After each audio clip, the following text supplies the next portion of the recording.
RT media centre, দেশ ও ইসলামের কথা বলে। আল্লাহর ফেরেশতা জিবরাইলকে আল্লাহর নবী জানিয়ে দিলেন, আমি আমার গুনাহগার উম্মতগুলোকে সঙ্গে করে নিয়ে আল্লাহর জান্নাত উদ্বোধন করব। সারমর্মটা কি দাঁড়ালো?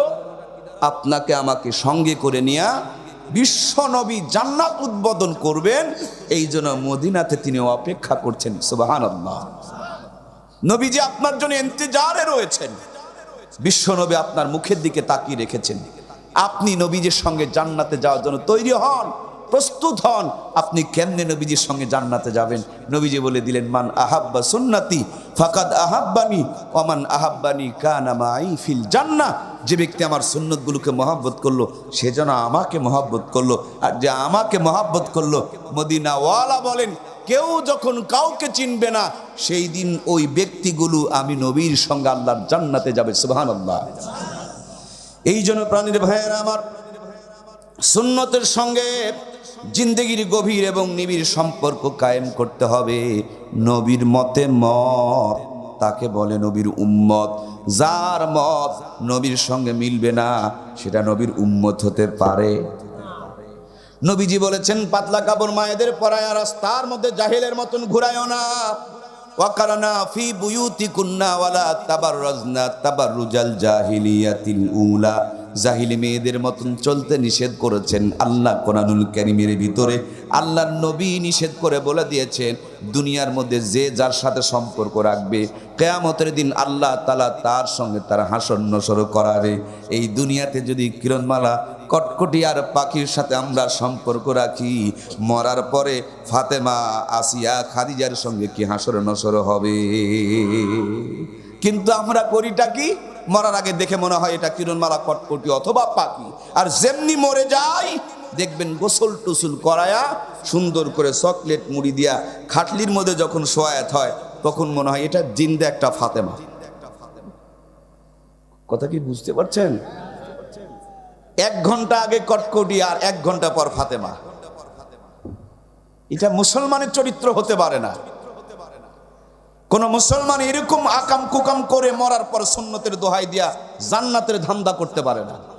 আমার প্রিয় ভাইয়েরা, কোন একটা আসামি যদি ধরা পড়ে, আর ধরা পড়ার পর যদি পুলিশের কাছে বলে, স্যার সরি, পুলিশে বলবে, এই লোকটাকে আর মারিস না, এটা চোর হইল, ভদ্র আছে রে, ভুল স্বীকার করেছে, দে চালান করে দে, চালান করে দে, কোর্টে কি হবে পরের ব্যাপার।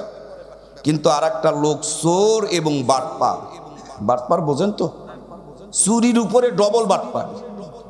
ধরা পড়েছে, বলছে আমি প্রধানমন্ত্রীর মামা শ্বশুর লাগি। প্রধানমন্ত্রীর মামা শ্বশুর? পুলিশ তো চিন্তা করে, সর্বনাশ, আমার চাকরি আছে না গেছে আল্লাহ ভালো জানে। কিন্তু চেহারা দেখেও তো বোঝা যায়, যায় না ভাই? যায় না? নেতার চেহারা দেখে বোঝা যাবে, মোজ দেখে বোঝা যাবে, হাঁটা দেখে চেনা যাবে, গাড়ির বহর দেখে চেনা যাবে, ভাষা দেখে চেনা যাবে, গায়ের থেকে সেন্ট দেখে চেনা যাবে। আর যদি ফেন্সিডিল ঘর হয়, এইটাকেও দেখে। দেখেছেন আপনি কত চালাক? আপনি চোর চিনতে পারেন, ফেন্সিকর চিনতে পারেন, নেতা চিনতে পারেন, আর আল্লাহর ফেরেশতারা আপনাকে চিনতে পারবেন না। আপনি মরার আগ পর্যন্ত দাঁড়িয়ে দাঁড়িয়ে প্রসাব করবেন, মরার আগ পর্যন্ত সুযোগ পেলে হুজুরদের পাছায় বাঁশ ভরবেন, আর মরার পর হুজুরের ঘাড়ে চড়ে জান্নাতে চলে যাবেন। হ্যাঁ, আমি কি ভুল কইলাম? অবাক হয়ে গেলেন যে? কি ফাজলামি! মরার আগ পর্যন্ত সুযোগ পেলেই খালি হুজুরদের পিছনে সিমটি কাটবেন, আর মরার পরে একেবারে পিশাব হয়ে জান্নাতে চলে যাবেন। কষ্ট হচ্ছে ভাইরা? ভাই, আপনারা আমাকে দাওয়াত দিয়ে নিয়ে এসেছেন, যথেষ্ট সম্মান করেছেন। আমি আপনাদের মেহমান, আপনারা ভালোবাসবেন, আর আমি আপনাদেরকে কষ্ট দিব না ভাইজান, না, আমি কষ্ট দিতে আসি নাই, সংশোধন করতে এসেছি। ভাইজান রে, আমার কিছুই করার নাই রে ভাই। জ্বর হলে যে জ্বরের বড়িটা তিতাই হয়, আমার কিছু করার নাই রে ভাই। জ্বর যদি দীর্ঘদিন হয়ে যায়, তখন টাইফয়েড হলে ইনজেকশন ছাড়া আর ভালো করা সম্ভব? ও প্রিয় ভাই, এটা যদি আরো কঠিন হয়ে যায়, ভিতরে যদি রক্ত জমাট বেঁধে যায়, ভিতরে যদি পুজ হয়ে যায়, তখন অপারেশন করা ছাড়া কোনো গতি। যদি তোমার বাবা ডাক্তার হয়, যদি তোমার নিজের ভাই ডাক্তার হয়, তাও কিছু করতে পারবে না, কাটতেই হবে ভিতর থেকে, এই ভাইরাসকে দূর করতেই হবে, নইলে যত দামি মলম ব্যবহার করো কোনো কাজে লাগবে। বন্ধুরা আমার, আপনার আমার ইমানের ভিতরে যেই সমস্ত রোগ আর ভাইরাস ঢুকেছে, আমি কি সেগুলো কিছু অপারেশন করতে পারি? আমি কি এই বাস্তব কথাগুলো, হক কথাগুলো, সত্য কথাগুলো তুলে ধরতে পারি? আপনারা কি আমাকে অনুমতি দিচ্ছেন? বক্তৃতা কি এরকম চলবে? ব্যারাম থাকলে আবার জ্বলবে। যারা যারা ব্যারাম থাকতেও ব্যারামকে শোধ করার জন্য, ঠিক হওয়ার জন্য, সংশোধন হওয়ার জন্য, অপারেশন হওয়ার জন্য দুনিয়াতে কষ্ট ভোগ করে পরকালে আল্লাহর জান্নাতে যাওয়ার জন্য কারা কারা রাজি? দুইখানা হাত তুলে আমার আল্লাহকে দেখায়। নারায়ে তাকবীর, লিল্লাহে তাকবীর। দুনিয়ার মুসলিম, আওয়ামী লীগ, বিএনপি, জামাত, জাতীয় পার্টি, তাবলীগ, পাবলিক, হাত নামান, হাত নামান। হাফসে গিয়েছেন। আপনাদের এলাকায় কি নির্বাচন হয়েছে? ও সামনের দিনে হবে, এই জন্য একটু রেস্টে রয়েছেন। সম্মানিত প্রিয় ভাইয়েরা, আজকে যে জবান থেকে স্লোগান দিচ্ছেন, তাকবীরের জন্য আওয়াজ বের করছেন, এই এক একটা আওয়াজ আল্লাহর কাছে অনেক দামি। সুবহানাল্লাহ। মুখ থেকে যে সুবহানাল্লাহ বললেন, এর মর্যাদার কথা যদি আপনি জানতেন, আবেগ মহাব্বত দিয়ে সুবহানাল্লাহটা আরো সুন্দর হতো। হযরতে সুলাইমান সিংহাসন নিয়ে আকাশে উড়ে যাচ্ছে। এক কাঠুরিয়া বনের মধ্যে কাঠ কাটতেছে। কাঠ কাটা অবস্থায় আকাশ থেকে যখন সিংহাসন যাচ্ছিল, ছায়া পড়ে গেল মাথার উপরে। তাকিয়ে দেখেন পয়গম্বর সুলাইমানের সিংহাসন মাথার উপর দিয়ে উড়ে যাচ্ছে। উনি অবাক হয়ে, আশ্চর্য হয়ে, আল্লাহর কুদরত দেখে বিস্মিত হয়ে শুকরিয়া আদায় করে বললেন সুবহানাল্লাহ। আল্লাহ জানিয়ে দিলেন, পয়গম্বর সিংহাসনটা নামাও, কাঠুরিয়াকে একটু খবর দিয়া যাও, তোমার এই সিংহাসন দেখে সে সুবহানাল্লাহ আদায় করে আমার শুকরিয়া আদায় করেছে।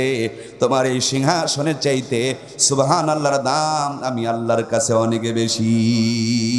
পয়গম্বর হযরত সুলাইমান আলাইহিস সালাম সিংহাসনকে যখন বললেন, সিংহাসন পাশে ব্রেক হয়ে গেল। পয়গম্বর এক ধাপ দুই ধাপ করে এগিয়ে আসতে শুরু করলেন। কৃষক তো থরথর করে কাঁপতে শুরু করে দিল। আল্লাহর পয়গম্বর বলেন, তুমি কেন কাঁপতেছো? বলো তুমি কি বলেছো? এবার লোকটি বলেন, আমি কিছুই বলি না, শুধু আপনার সিংহাসন দেখে, আল্লাহর কুদরতকে দেখে আমি শুকরিয়া আদায় করে আমি সুবহানাল্লাহ বলেছি। আল্লাহর পয়গম্বর বলেন, এই দুই দুনিয়া, এরকম দুইটি দুনিয়া বিক্রি করে যদি আল্লাহ রাস্তায় দান করে দেওয়া হয়, তোমার সুবহানাল্লাহর যতটুকু সওয়াব হয়েছে, এরকম দুইটা দুনিয়া বিক্রি করে আল্লাহ রাস্তায় দান করে দিলেও শেষ হবে না। মুখের মধ্যে আম খেয়েছেন, মজা পেয়েছেন, জমিনে বীজটা ফেলে দিবেন, একটা গাছ হবে, অনেক দিন পর ওই গাছের মধ্যে আবার আম ধরবে। আল্লাহর নবী বলেন, এই দুনিয়ার বুকে কেউ যদি সুবহানাল্লাহ বলে শুকরিয়া আদায় করে, আলহামদুলিল্লাহ বলে শুকরিয়া আদায় করে, মুখের শব্দটারে নিয়া আল্লাহ জান্নাতের ভিতরে দিয়া, জান্নাতের মধ্যে সুবহানাল্লাহর জন্য, সুবহানাল্লাহ বলার জন্য একটা সুবহানাল্লাহর বৃক্ষ লাগানো হবে, গাছ লাগানো হবে। দুনিয়ার আম গাছে আম ধরে, কাঁঠাল গাছে কাঁঠাল ধরে, ওই জান্নাতের সুবহানাল্লাহর গাছের ভিতরে প্রত্যেকটা ডালে ডালে পাতায় পাতায় বসে একদল রহমতের ফেরেশতা জিকির করবে। যত সওয়াব যিনি বলেছেন তার আমলনামার মধ্যে আমার আল্লাহ তাআলা যোগ করে দিবে।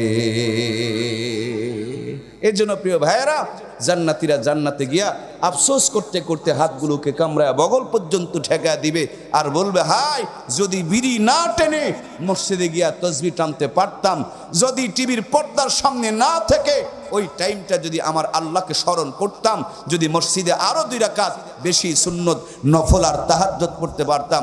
এর জন্য বন্ধুরা আমার, প্রত্যেকটা মুহূর্তকে বেশি বেশি করে মূল্যায়ন করতে হবে। কথা বলুন ঠিক কিনা? নবীজি আমার মরজে মউতে মুবতালা হযরতে ফাতেমা বিশ্বনবীকে কোলের মধ্যে নিয়ে আছেন। নবীজির চলা ফিরা নড়াচড়া বন্ধ হয়ে গেল, শ্বাস প্রশ্বাসটা পড়া পর্যন্ত বন্ধ হয়ে গেল। নবীজি মনে হয় নাই, সাহাবীরা পাগলের মতন ধুলাবালিতে গড়তে শুরু করে দিলেন। হযরতে ফাতেমা বলেন, আমিও তো অচেতন অজ্ঞানের মতন হয়ে গেলাম, কিন্তু একটুখানি পরে দেখি বিশ্ব নবীর ঠোঁট দুটো নড়তেছে, ঠোঁট দুটো নড়তেছে। আমার নবীজি কি যেন বলে, কিন্তু আমি শুনতে পাই না। দুনিয়ার মানুষ গো, আমি আমার কানটা লম্বা করে নবীজির ঠোঁটের কাছে যখন লাগায় দিয়েছি, আমি ওই মুহূর্ত পর্যন্ত শুনতে পাই আল্লাহর হাবিব বলছেন, আসসালা আসসালা ওয়া মা মালাকাত আইমানুকুম, উম্মত আমার নামাজ নামাজ নামাজ। আমি এখন চলে যাব, তোমাদের জন্য নামাজকে রেখে গেলাম। যখনই বিপদে পড়বে 2 রাকাত নামাজ পড়ে আমার আল্লাহকে ডাক মারবে, আল্লাহর কাছে ফরিয়াদ করবে। আল্লাহ বলেন, ওয়া কানা হাক্কান আলাইনা নাসরুল মুমিনিন। মুমিন যদি বিপদে পড়ে সাহায্য চাই, আল্লাহ বলেন আমার জন্য সাহায্য করা ওয়াজিব হয়ে যায়। আমার প্রিয় ভাইরা, এই বাংলার জমিনে আসার সময় ওই যে বগুড়ার জমিনে একজন আল্লাহর ওলি ঘুমিয়ে আছেন। বগুড়া শহর নামক একটা জেলা আছে, আপনাদের কি নাম শোনা আছে? বগুড়াতে ঢোকার আগে পাহাড়ের মাথায় একজন আল্লাহর ওলির কবর আছে। ইতিহাসবিদ ভাইয়েরা, আপনাদের ইতিহাস জানা রয়েছে। উনার নাম হযরতে শাহ সুলতান মাহিসওয়ার বলখি রহমাতুল্লাহি আলাই। শাহ সুলতান উনার নাম, মাহিসওয়ার এটা হলো তার লকব। কেউ যদি ঘোড়া ব্যবহার করে তাকে ঘোড়াওয়ালা বলে, আর কেউ যদি মহিষ ব্যবহার করে, মহিষের পিঠে চলাফেরা করে, তাকে মহিষওয়ালা বলেন। হযরতে শাহ সুলতান মাছের পিঠে সোয়ারি হয়ে বাংলার জমিনে এসেছিলেন, মাছকে বাহন বানিয়েছিলেন, এসেছিলেন মাছের পিঠে চড়ে এসেছিলেন। নামটা আমি দেই নাই, ইতিহাস আমি লেখি নাই, ইতিহাসবিদরা ইতিহাস লেগেছেন। তিনি মাছের পিঠে সোয়ারি হয়ে আমার বাংলার জমিনে এসেছেন। জোরে বলুন সুবহানাল্লাহ। বলক শহর থেকে বের হলেন, দিনের মিশন নিয়ে বের হলেন, দিলের তাকাজা বাংলার জমিনের দিকে রওনা হলেন। কিন্তু সামনে খালবিল নদী নালা পারাপারে কোনো বন্দোবস্ত নাই। এখনকার জামানার মতন হেলিকপ্টার, বিমান কিংবা মোটরসাইকেল অথবা নৌকা এমন কোনো ব্যবস্থাপনা ছিল না। আল্লাহর ওলি আল্লাহর কাছে 2 রাকাত নামাজ পড়ে ফরিয়াদ করলেন, রব্বুল আলামিন তার জন্য মাছকে বাহন বানিয়ে দিলেন। আর মাছের পিঠে চড়ে বগুড়া কটুয়া নদীতে চলে এসেলেন। এই নদীর কিনারে আল্লাহর ওলিকে নামিয়ে দিল। আজ পর্যন্ত আল্লাহর ওলির কবরের পাশে মাছের কবরটা ইতিহাসের সাক্ষী হয়ে আছে। কিন্তু জাতির কপাল বড় খারাপ, উনি নামাজ পড়ে মাছকে বাহন বানালেন, আর আমরা এখন নামাজ ছেড়ে গাঁজা খেয়ে খেয়ে ইমান হারা বেঈমান হইতেছি। কথা বলুন ঠিক কিনা?